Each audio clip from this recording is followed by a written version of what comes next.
আপনাদের এলাকার মসজিদের ইমাম সাহেবদের বেতন কি 10,000, 15,000, 20,000?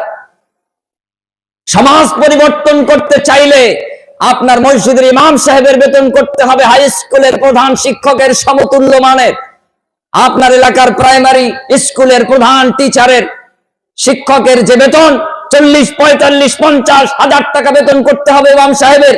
এটা জোর দাবি, কোরআনের দাবি, ইসলামের দাবি। ইমাম সাহেবের বেতন যদি 50,000 টাকা হয়, আমার মতন ভাড়াটিয়া বক্তা এসে রাত 10টা পর্যন্ত বক্তব্য দিতে হবে না। এই সমাজে মদ থাকবে না, জুয়া থাকবে না, লটারি থাকবে না, বেপরদা থাকবে না, চুরি থাকবে না, ডাকাতি থাকবে না, হাইজ্যাক থাকবে না, ছিনতাই থাকবে না। আল্লাহকে সাক্ষী রেখে বলে যাচ্ছি। আর ইমাম সাহেবকে যতদিন পর্যন্ত 2,500, 3,000, 5,000, 10,000 বেতন দেবেন, ওর সংসার চালাতে অন্য জায়গায় আবার অন্য আয়োজন করতে হবে, ততদিন পর্যন্ত সমাজ এভাবেই থাকবে। চোরে ভরা, ডাকাতে ভরা, মদখোরে ভরা, জেনায় ভরা, লটারি করে ভরা, হাজারো জুয়া, সুদ ইত্যাদি অমানিসায় অন্ধকারে নিমজ্জিত হবে। অতএব ইমাম সাহেবের মর্যাদা ইসলাম দিয়েছে, আমাদেরকেও যোগ্য সম্মান দিতে হবে। আল্লাহ আমাদেরকে সঠিক বুঝ দান করুন, বলি আমিন সুম্মা আমিন।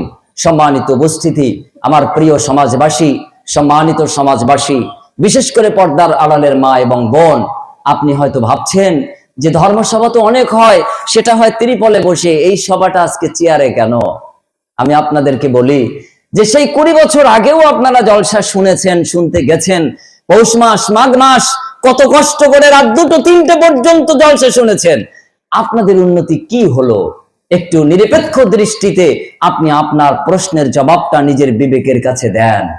আমাদের মতন বক্তা, আমাদের মতন ওয়াইজিন 15,000, 20,000, 25,000, 30,000, 50,000 টাকা নিয়ে গেলাম, গাড়ি বাড়ির মালিক হলাম, অট্টালিকা প্রাসাদ পাবো, বিল্ডিং তৈরি করলাম, কিন্তু আপনারা যে চাটাই বসেছিলেন সেই চাটাই আছেন। আপনাদের কোনো উন্নতি হয়নি, কিছু আপনাদেরকে দেওয়া যায়নি। আপনারা যেখানে ছিলেন সেখানে আছেন। 2 শ্রেণীর মানুষ ধনী হয়েছে, উপকৃত হয়েছে। 1 শ্রেণী আমার মতন, আমাদের মতন বক্তা। 2য় নাম্বার হলো এই pandal decorator, light, mic, sound সিস্টেমের যারা ব্যবসা করছে। আমি সম্মান রেখে কথা বলছি, এটা তার বৈধ ব্যবসা। আল্লাহ যেন প্রত্যেক বৈধ ব্যবসায় বরকত দান করে, বলি আমিন সুম্মা আমিন। প্যান্ডেল তারা আজ থেকে 10 বছর আগে এরকম 2টো প্রোগ্রাম চালাতে পারতো না, এখন 10টা চালাতে পারে। আল্লাহ আরো বরকত দিক, বলুন আমিন সুম্মা আমিন। বক্তা সাহেবদের 2 বছর আগে ডেট নিতে হয়, খালি নেই ডায়েরি, ডায়েরি পরিপূর্ণ। ভিজিট, গাড়ি খরচা আগে দিতে হয়, জলসার আগের দিন টোটাল 25,000, 50,000 টোটালটাই জমা দিয়ে দিতে হয়, না হয় ওনার টাইম হয় না, আরেক জায়গায় ডেট হয়ে যায়। আমার আপনার সাথে তামাশা চলছে। ইসলামের নাম নয়। ইসলাম প্রতিষ্ঠিত হয়েছে মক্কা এবং মদিনায়। এই ইসলাম পরিপূর্ণ হয়েছে মক্কা এবং মদিনায়। এই ইসলাম মক্কা এবং মদিনা থেকে সারা পৃথিবীতে ছড়িয়ে দেওয়া হয়েছে। এই ইসলাম সেইভাবে ছড়াতে হবে যেভাবে জনাবে রাসূলুল্লাহ সাল্লাল্লাহু আলাইহি ওয়াসাল্লাম ছড়িয়েছেন। দেখেন মক্কা মদিনার সেই সোনার মানুষগুলি, সাহাবিয়ান কেরাম রাদিয়াল্লাহু আনহুম আজমাইনগণ, তারা জন্মগ্রহণ করেছিলেন মক্কা মদিনায়, যৌবন কাটিয়েছিলেন মক্কা মদিনায়, কিন্তু তাদের কবর ভারত পর্যন্ত, আফগানিস্তান পর্যন্ত, সৌদি আরবে, মক্কা মদিনায় তাদের কবরের সংখ্যা কম।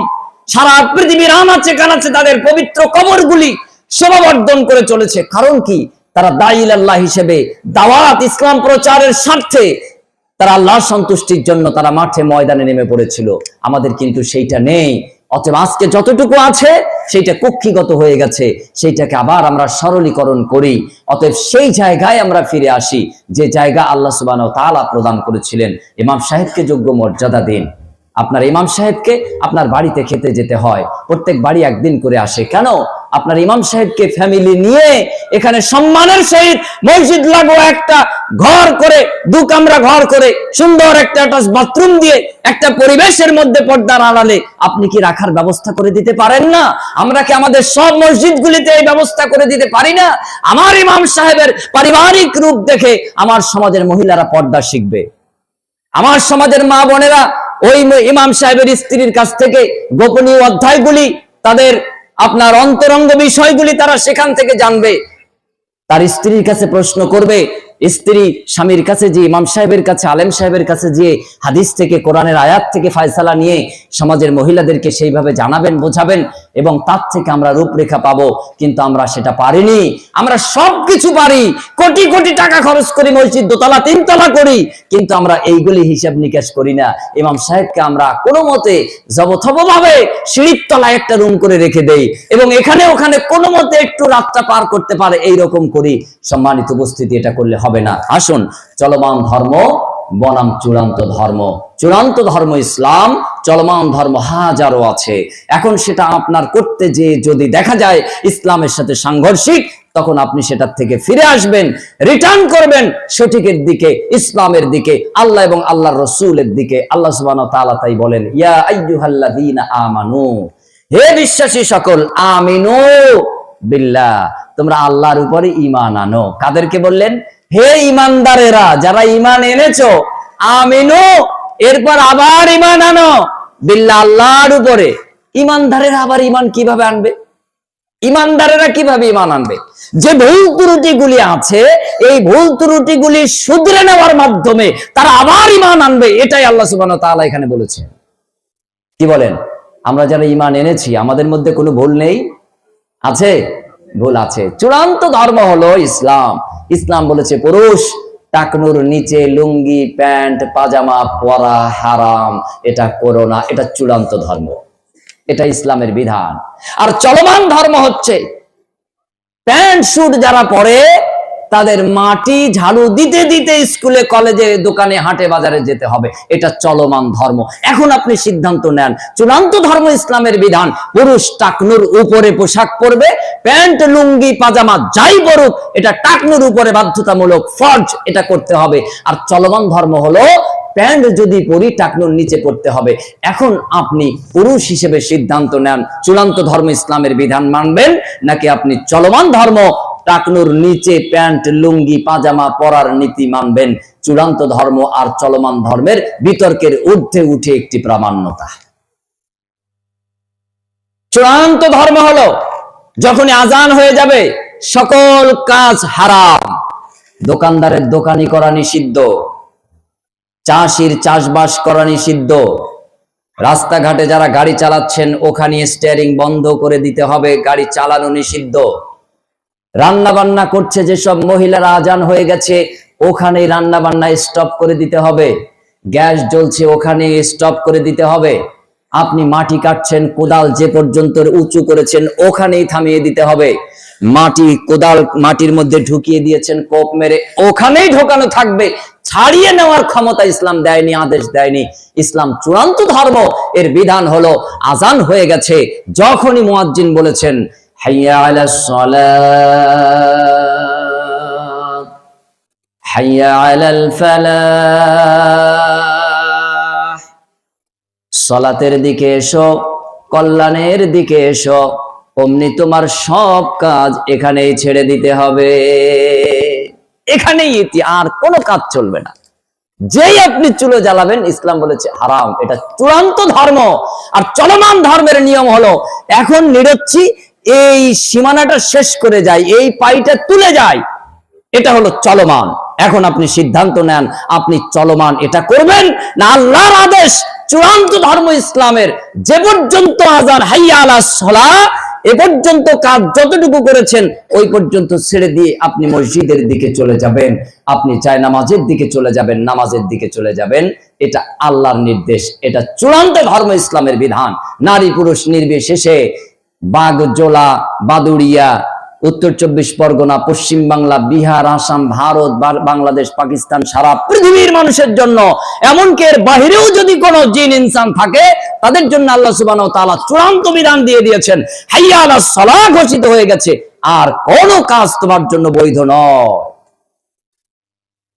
এখন আপনি সিদ্ধান্ত নেন, চূড়ান্ত ধর্ম ইসলাম মানবেন না আপনার খেয়াল খুশির অনুসরণ করবেন। আল্লাহ সুবহানাহু ওয়া তাআলা বলছেন, ইয়া আইয়ুহাল্লাযীনা আমানু কুতিবা আলাইকুমুস সিয়াম কামা কুতিবা আলাল্লাযীনা মিন ক্বাবলিকুম লাআল্লাকুম তাত্তাকুন।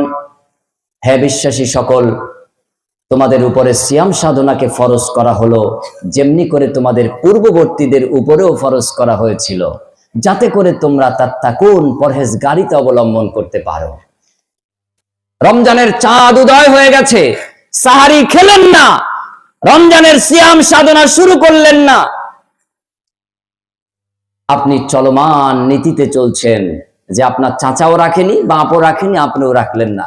আর চূড়ান্ত ধর্ম ইসলাম হলো রমজানের চাঁদ উদয় হয়েছে, 1 মাস সিয়াম সাধনা নারী পুরুষের উপরে আল্লাহ সুবহানাহু ওয়া তাআলা ফরজ বাধ্যতামূলক করে দিয়েছেন। যাদেরকে আল্লাহ ইখতিয়ার দিয়েছেন, আইয়ামান মা'দুদাত ফামান কানা মিনকুম মারিদান আও আলা সাফার ফাইদ্দাতুম মিন আইয়ামিন উখর ওয়া আলাল্লাযীনা ইউতীকুনাহু ফিদিয়াতুন তাআমু মিসকিন। এরপর আল্লাহ সুবহানাহু ওয়া তাআলা আরো অনেক আলোচনা করেছেন।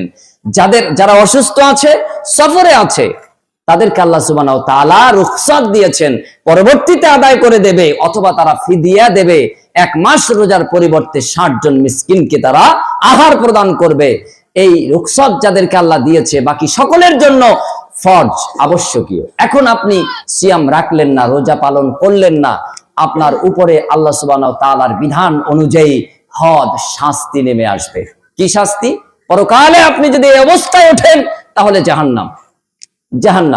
আর যদি আপনি বছর মাঝে 1 মাস সিয়াম সাধনা করে আল্লাহর বিধান মেনে এরপর যদি মৃত্যুবরণ করেন, আল্লাহর নবী সাল্লাল্লাহু আলাইহি ওয়াসাল্লাম বলেন, কিয়ামতের মাঠে আল্লাহ সুবহানাহু ওয়া তাআলা তার জন্য ফেরেশতা নিয়োগ দিয়ে দেবেন। আর ওই ফেরেশতারা নির্দিষ্ট থাকবে, আর জান্নাতের একটা স্পেশাল গেট থাকবে, দরজা থাকবে, সম্মানের দরজা। সেই দরজার নাম হলো রাইয়ান। দরজাটির নাম কি? রাইয়ান। এই রাইয়ান নামক দরজার থেকে ফেরেশতারা আহ্বান করতে থাকবে, ও সিয়াম সাধনাকারী, রোজা পালনকারী, এসো, তোমার জন্য আল্লাহ সুবহানাহু ওয়া তাআলা এই জান্নাতের দরজা খুলে রেখেছে, তুমি জান্নাতের মধ্যে প্রবেশ করো। বলি সুবহানাল্লাহ। এখন আপনি যদি রমজান মাসে বাগজোলা হাটে যে হোটেলে একটু নামি দামি হোটেলে ঢুকে, রেস্টুরেন্টে ঢুকে খান, এটা হলো চলমান নীতি। আর চূড়ান্ত ধর্ম ইসলামের বিধান হলো 12 মাসের 1 মাস সিয়াম, রমজান মাস বাধ্যতামূলক ভাবে রোজা রাখতে হবে। আমরা কি সেটা রাখি? আমরা রাখতে পারি না। এই সমাজের কত পার্সেন্ট মানুষ রোজা রাখে? 10%, 20%। ছোট ছোট বাচ্চারা বেশি রাখে, যুবক যুবতীরা সব থেকে কম। দুর্ভাগ্য। অথচ ইসলাম চূড়ান্ত বিধান দান করেছে যে মানব, তোমার পূর্ববর্তীদের ন্যায় তোমাদের উপরে সিয়ামের মতন কল্যাণকর বিধান দান করা হয়েছে, যাতে করে তোমরা পরহেজগারিতা অবলম্বন করতে পারো। আল্লাহ সুবহানাহু ওয়া তাআলা তিনি বলছেন, আর-রিজালু কাওয়ামুনা আলান নিসা, নারীর উপরে পুরুষের প্রাধান্যতা দেওয়া হয়েছে, নারীর কর্তৃত্ব করবে পুরুষ, এটা আল্লাহর নির্দেশ। এখন পরিবারের কর্তৃত্ব কার হাতে? মহিলার হাতে, স্ত্রীর হাতে। স্ত্রীর কথায় স্বামী ওঠে, স্বামী বসে। অথচ আল্লাহর নবী সাল্লাল্লাহু আলাইহি ওয়াসাল্লাম কোরআনের আয়াত উল্লেখ করে বললেন, সমাজ ধ্বংসের দিকে এগিয়ে যাবে যেদিন স্বামী স্ত্রীর কথায় উঠবে, বসবে, আর সমাজ কল্যাণের উপরে দাঁড়িয়ে থাকবে যতদিন পর্যন্ত স্বামীর কর্তৃত্বে তার স্ত্রী চলবে, উঠবে, বসবে। আজকে আমাদের সমাজ বিপরীতমুখী চলেছে, এটা চলমান নীতি। কিন্তু চূড়ান্ত নীতির ব্যবস্থা আল্লাহ সুবহানাহু ওয়া তাআলা দিয়েছেন যে স্বামী, তোমাকে আল্লাহ সুবহানাহু ওয়া তাআলা একটা মর্যাদা দেবেন। কিয়ামতের মাঠে তোমাকে জান্নাতের ওই মর্যাদা দিয়ে জান্নাতে প্রবেশ করানো হবে, যে মর্যাদা স্বামী হিসেবে তোমাকে পাইয়ে দেওয়া হবে। সেই মর্যাদা কি? যদি সে স্বামী হিসেবে তার স্ত্রীকে পরিপূর্ণ পর্দার সহিত জীবন যাপন করান, তার অধীনে যেসব মেয়ে আছে, অধীনে যেসব মহিলারা আছে, তাদেরকে যদি পর্দার বিধানে তাদেরকে বেঁধে দিতে পারেন, তাদেরকে যদি পরিচালিত করতে পারেন, তাহলে আল্লাহর নবী সাল্লাল্লাহু আলাইহি ওয়াসাল্লাম বলছেন, এর যে পূর্ণ সওয়াব, পূর্ণ নেকি, সেটা তার স্বামীকেও দিয়ে দেওয়া হবে। তাকে একটা বাড়তি সম্মানে ভূষিত করা হবে, যা অন্য কোনো মানুষকে দেওয়া হবে না। এখন একজন স্বামী আজকে এখানে বুকে হাত দিয়ে বলুন যে হ্যাঁ, আমি আমার স্ত্রীকে, আমি আমার মেয়েকে, অথবা আমার অধীনস্থ নারীদেরকে ইসলামী আইন অনুযায়ী পূর্ণ পর্দানশীলা করে সমাজ পরিচালনা করছি। আমরা পারিনি। চলমান নীতি, বেপর্দা, বেহায়াপনা। এক্ষুনি যদি জলসায় এখানে একজন বেপর্দা মহিলা আসে, আর তার যদি একটু প্রভাব প্রতিপত্তি থাকে, তাহলে এখানে পাশে হয়তো চেয়ারে তার জায়গা হয়ে যাবে। অথচ ইসলাম এ ব্যাপারে কঠোরতা অবলম্বন করেছে, সব থেকে শক্ত পথ অবলম্বন করেছে, যে সমাজ ধ্বংসের জন্য বেপর্দা এটা যথেষ্ট। নারী যদি বেপর্দা হয়ে যায়, উলঙ্গ হয়ে যায়, তাহলে এটাই যথেষ্ট। এই পৃথিবীতে যত ধর্ম এবং মতবাদ আছে, তার মধ্যে একটি হলো খ্রিস্টান এবং ইহুদি। এই পৃথিবীতে যত ধর্মের জ্ঞানী আছে, কাগজটা তুলে দেন, যত ধর্মের জ্ঞানী আছে, সেই ধর্মের জ্ঞানীদের মধ্যে সর্বশ্রেষ্ঠ একজন ধর্মের জ্ঞানী হলো মিখাইল পেত্তরভ। নামটা কি মুসলিম মনে হয়? যত পণ্ডিত মানুষ আছে ইসলাম সম্পর্কে, খ্রিস্ট সম্পর্কে, বৌদ্ধ সম্পর্কে, জৈন সম্পর্কে, সনাতন সম্পর্কে, সব ধর্ম সম্পর্কে সব থেকে বেশি পাণ্ডিত্য যার আছে, এরকম একজন মানুষের নাম হলো মিখাইল পেত্তরভ। মিখাইল পেত্তরভকে হাজার হাজার শয় শয় কোটি টাকা খরচ করে আমেরিকা, ব্রিটেন, ফ্রান্স, জার্মানি তারা পড়ালেখা করিয়েছে, সব ধর্মের উপরে গবেষণা করিয়েছে। 10-এর উপরে তার ডক্টরেট আছে, পিএইচডি আছে। কি জন্য?